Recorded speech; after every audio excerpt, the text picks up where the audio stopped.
Ok, chào mừng anh em quay lại với kênh Zatan Gaming của mình nhá. Thì hôm nay mình sẽ test cái hiệu ứng của cái thần khí mới và cái cánh mới để cho anh em cùng xem là nó có thay đổi được cái meta gì không nhá anh em nhá. Ok, thì như anh em đã biết thì nó đã ra hai cái món vật phẩm mà nó liên quan đến cái chỉ số choáng anh em ạ. Thế nên là mình sẽ phải quay ở một cái app mà chỉ số choáng nói chung là cũng ổn ổn cao cao một tí nha mày. Chứ không quay ở cái app bình thường không có chỉ số choáng thì hai cái đồ chơi này gần như là vứt đi nha bạn. Đấy, ok. Thì đây, đầu tiên là xem là cái hiệu ứng của cái thần khí trước nhá anh em nhá. Đây, thần khí này thì là một cái nắm đấm. Đấy, nắm đấm này nói chung là trông là rất là ngầu luôn. Nếu mà anh em nào không biết anh em mà có xem cái phim gì mà có cái ông chú mà nói chuyện với cái nắm đấm ấy nhỉ. Đấy, mình có nhớ có cái phân cảnh đấy nhưng mà cũng không nhớ tên phim ấy nha bạn. Đấy, ok, nhìn khá là giống. Đấy là về phần ngoại trang này. Tiếp đến này, về phần hiệu ứng kỹ năng nhá, tăng 10% giảm sát thương cuối cùng. Đấy, đây là cái thần khí thứ hai, tăng thẳng cho anh em 10% giảm sát thương cuối cùng nhá. Thần khí gấu lần trước là cũng tăng 10% giảm sát thương cuối cùng, nhưng mà đây là 5 sao nên là nó lên 12% nhá anh em nhá. Ok. Đấy, và hiệu ứng của nó đây, cứ gây choáng một lần, đánh thường 15 lần, thi triển kỹ năng chủ động 3 lần, sẽ tiến hành một lần nạp. Đấy, và sau khi nạp 5 lần sẽ tung cú đấm mạnh mẽ gây cho tất cả kẻ địch sát thương như thế kia. Đấy, nói chung là cũng không cao lắm, và sát thương này gọi là có thể bạo kích thôi nhá, chứ không phải chắc chắn bạo kích như súng gấu anh em ạ. Đấy, nghĩa là một cái thần khí nói chung là nhìn qua là có thể thấy là nó cũng khá là bình thường thôi, nó không có cái gì gọi là quá là OP ở trong đây cả anh em ạ. Đấy, và gây thêm một dòng gọi là sát thương bằng 2,4% HP tối đa của mục tiêu. Đấy, nói chung là 2,4% thì gọi là chấp nhận được. Đấy, bởi vì chứ nó không rác như cái kiểu súng gấu mà gây phát toàn 16% nên 5 sao nó gây hẳn 20% sát thương HP tối đa. Đấy, nói chung là siêu rác luôn. Không hiểu sao gọi là tự nhiên nói ra một cái thần khí gấu nó kiểu các cái hiệu ứng của nó quá là chênh đi nha bạn. Đấy, những cái thần khí bình thường như thế này thì anh em nhìn thấy là cái lượng sát thương của nó không được nhiều đâu. Đấy, ok. Đồng thời khiến sát thương bạo kích này, sát thương bạo kích kỹ năng này, sát thương bạo kích đồng hành của mục tiêu nhá, giảm 24%. Đấy, nghĩa là cái dòng phụ này thì là nó nhắm vào các cái hệ mà chơi bạo kích rồi anh em ơi. Đấy, nghĩa là nó nghe qua là đã thấy là nó không hợp để đánh nhau giữa các cung kiếm lắm rồi thì phải. Đấy, bởi vì nó đã phải chia thêm một cái dòng nữa để nhắm sang các cái hệ đam rồi. Hiện tại thì ở cái này thì phân tích qua cho anh em thấy là ví dụ nhá, đánh thường mà gây choáng này thì 5 lần thì là anh em sẽ kích hoạt được một lần kỹ năng luôn.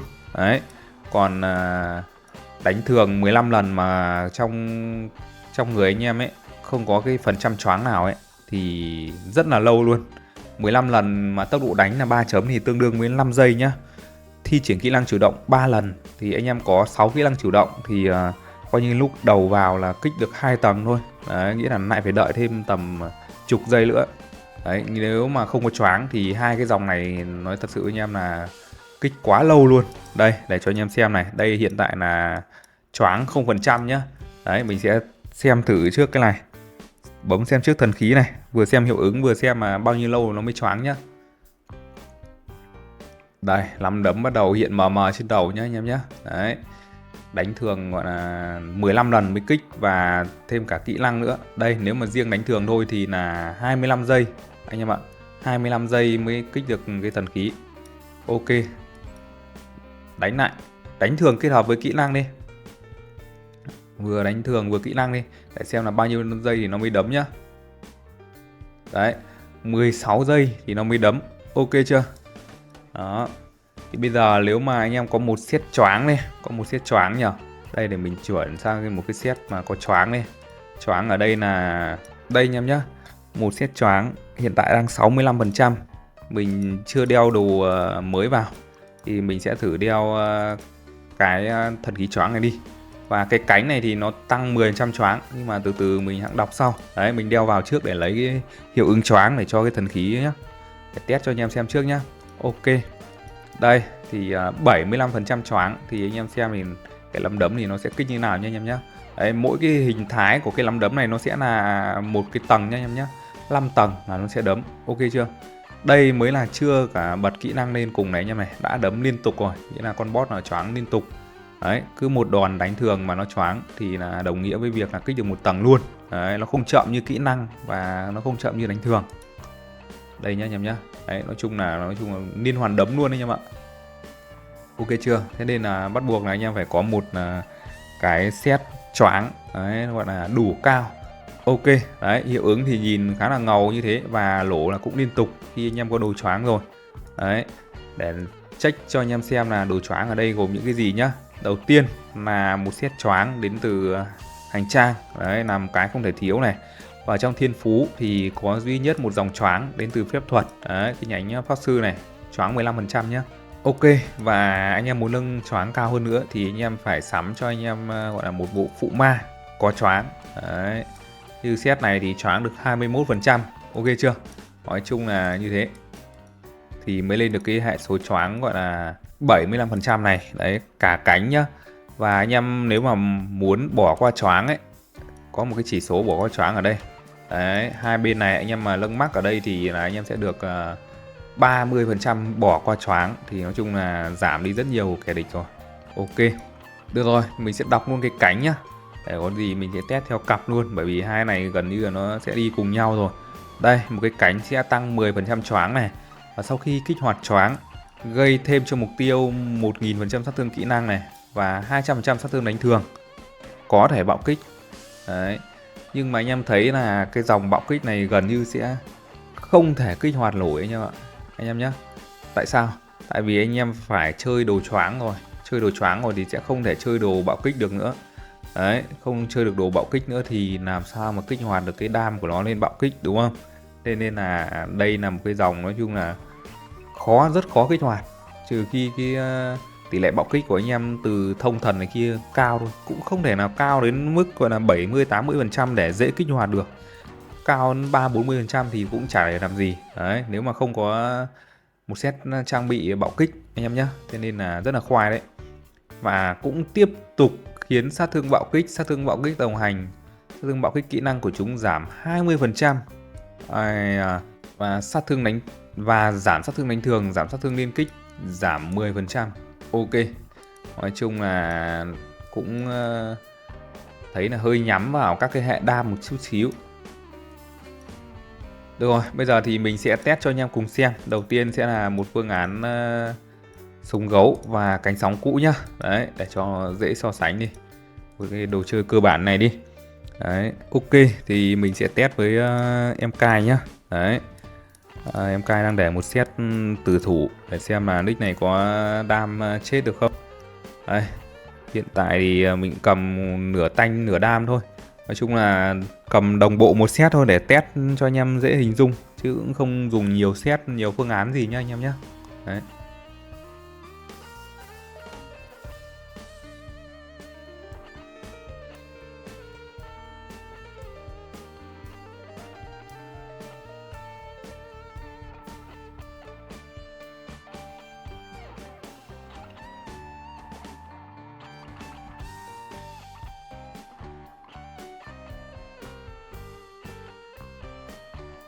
Ok, trận đầu tiên thì em Kai gần chết. Nói chung là anh em chỉ cần gọi là thêm một chút kỹ năng đam vào thì có thể dứt điểm được thôi. Nhưng mà mình sẽ không thay đổi nhá. Để đồng bộ một set tí mình thay thần khí khác thì cho nó dễ nhìn anh em ơi.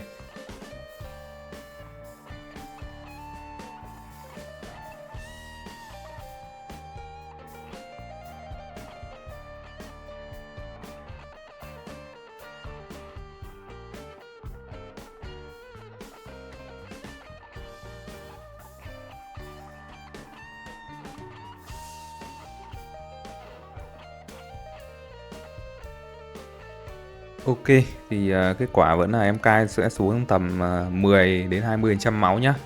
Đấy, và tiếp tục bây giờ mình sẽ thay sang cái đồ chơi mới luôn, thay theo cặp luôn nha anh em nhé. Đây, một cái nắm đấm và một cái cú đấm gọi là sấm sét đây. Ok, cái này là cú đấm bão lửa thì phải anh em ạ. Đấy, cái tên kỹ năng của nó, cái cánh ấy. Ok, bây giờ thì sẽ test xem là sẽ đấm em Kai qua êm không nhá.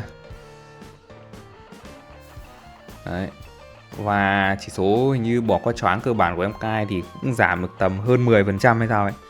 Không có lâng nha anh em nhé, nhưng mà nó cũng vẫn có gọi là hơn 10%. Đấy, thì sẽ giảm được tầm một chút đi.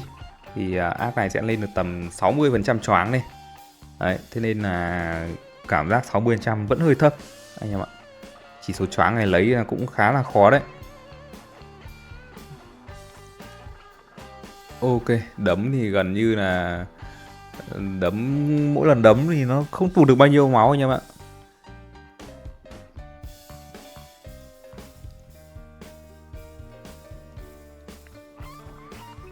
Ok, em cai thì tụt hẳn gọi là còn còn tận 30% máu anh em nhé. Đấy, thì nói chung là cái này thì nó không sốc rồi. Đấy là mình còn tạo điều kiện cho gọi là nó có thể gọi là thêm đam đến từ con pet cáo này kia rồi đấy.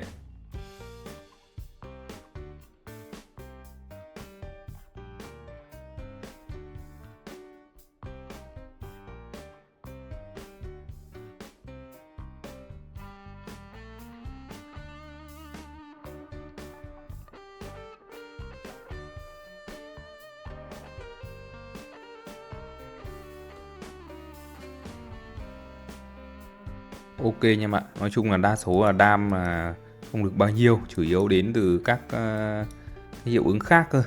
Đấy, thì cho cung thì anh em thấy là sử dụng là cũng không ngon lắm rồi nhá, mặc dù là cũng đẩy choáng lên khá là cao đấy. Thì bây giờ mình sẽ đổi sang pháp sư thử để cho anh em xem là nó có gọi là có hợp với hệ pháp sư gọi là chơi ong không. Đấy, ok.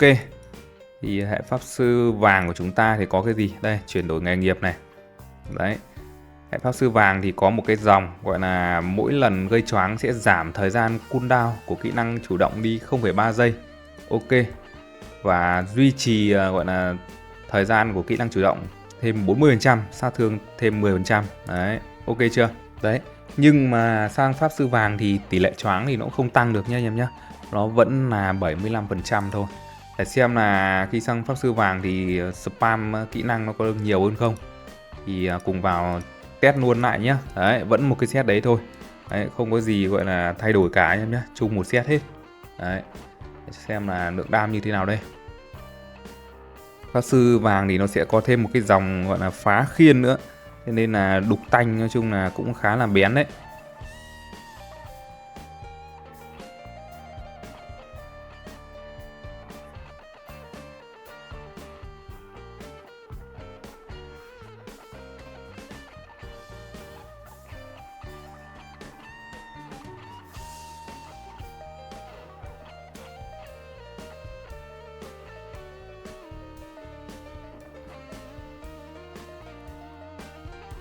Ok anh em nhé. Đấy, nói chung là vẫn là một từ thôi, là không có đam anh em ạ. Bởi vì sao? Bởi vì là cái này thứ nhất là nó không thể bạo kích được rồi. Tầm này tỷ lệ bạo kích của anh em rất là thấp, không thể chuyển qua nâng bạo kích được. Và thứ hai là các cái nguồn sát thương để anh em khuếch đại lên, ví dụ như là sát thương kỹ năng, sát thương đánh thường, liên kích hiện tại này thì nó cũng không có quá nhiều. Đấy, muốn đam to từ cái thần khí này thì bắt buộc là các cái chỉ số này bắt đầu nó phải cao. Đấy, nhưng mà cũng không cao nổi được anh em ơi. Đấy, nhưng mà lưng cái này cao quá thì nhiều khi là đi solo là anh em mỏng lắm. Thế nên là đây không phải là một cái thần khí gì quá ngon. Đấy, còn một cái trường hợp mà anh em có thể dùng nữa là bạo kích kỹ năng choáng thì cảm giác nó vẫn không khả thi lắm anh em ạ. Đấy, đây nhá, mình thử đổi lại súng gấu và cánh sóng trên gọi là pháp sư. Đấy, đánh cho anh em xem là em cai sẽ tụt máu về đâu nhá. Chứ sang pháp sư rồi đấy, cầm bộ đấy rồi nhưng mà đánh là cũng máu nó không có cái chút gì gọi là sốc cả. Đấy, nó chỉ còn tận 40-50% máu của em cai lận cơ.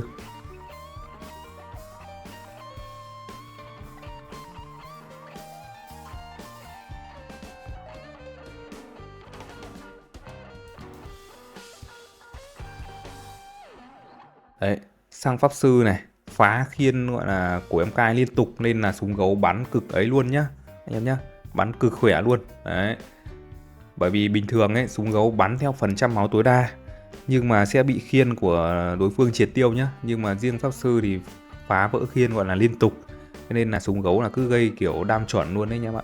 Đấy, bắn em cai 1 phút chết luôn. vẫn đồ như thế thôi, không có gì thay đổi nhá anh em nhé, vẫn đồ như thế. Đấy, khi pháp sư này đi cùng súng gấu thì nó khá là mạnh ở cái điểm như thế anh em nhé. Ok, đấy, như anh em đã thấy thì hai cái đồ chơi này nó đều gọi là giảm sát thương bạo kích của các cái hệ đam đi. Đấy, đây, đầu tiên là cái này để xem nào giảm bao nhiêu đây. Giảm 24%. Đấy, và tiếp đến là cái cánh giảm bao nhiêu phần trăm nhỉ? Cánh giảm 20%, nghĩa là 44% sát thương bạo kích. Thì ok, mình sẽ test thử với một vài ác hệ đam xem như thế nào nhé. Thì ở trong server này thì có vài ác chơi hệ đam thì phải. Thì đầu tiên thì dùng một cái bộ cơ bản này trước nhá. Vẫn đang ở hệ pháp sư luôn được, không vấn đề gì. Đấy, ok. Đây, ví dụ thì sẽ đánh với, đây là một ác đây, niên bạo đồng hành luôn nha anh em nhé. Đấy, set đam luôn này. Ok, sẽ thử một trận với ác đấy nhá. Đây, để xem qua là liệu cái đồ chơi đấy nó có giúp anh em trâu hơn hay gì kia không nhá. Đây là một set gọi là không phải thủ thú, chỉ là một set gọi là thủ đa hệ thôi anh em ơi. Ok, chết luôn. Đấy, thì bây giờ thì để xem là thay cái nắm đấm vào và thay cái cánh này vào, giảm sát thương bạo kích đi, thì liệu đối thủ của ấy không nhá. Đây thì nick này đang để có 4k3 kháng bạo thôi. Đây cũng không phải set đánh thú nhá, nói chung là để test cho anh em nhìn lượng đam nó cao cho anh em dễ nhìn thôi. Ok, đấy vẫn là cái set đấy, và mình vừa thay đồ này vào nhá, giảm 44% sát thương bạo kích, thì liệu có đánh được cái hệ đồng hành này không.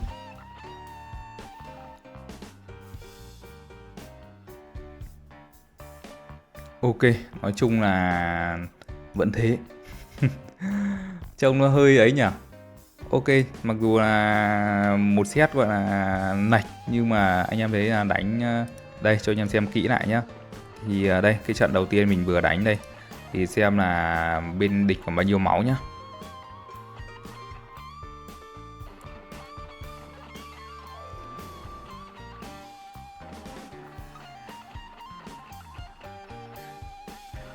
Ok, bên họ đã phải bật ngay thần khí và máu chỉ còn tầm 15% thôi. Đấy, và trận thứ hai sau khi mình đổi nắm đấm sang đây.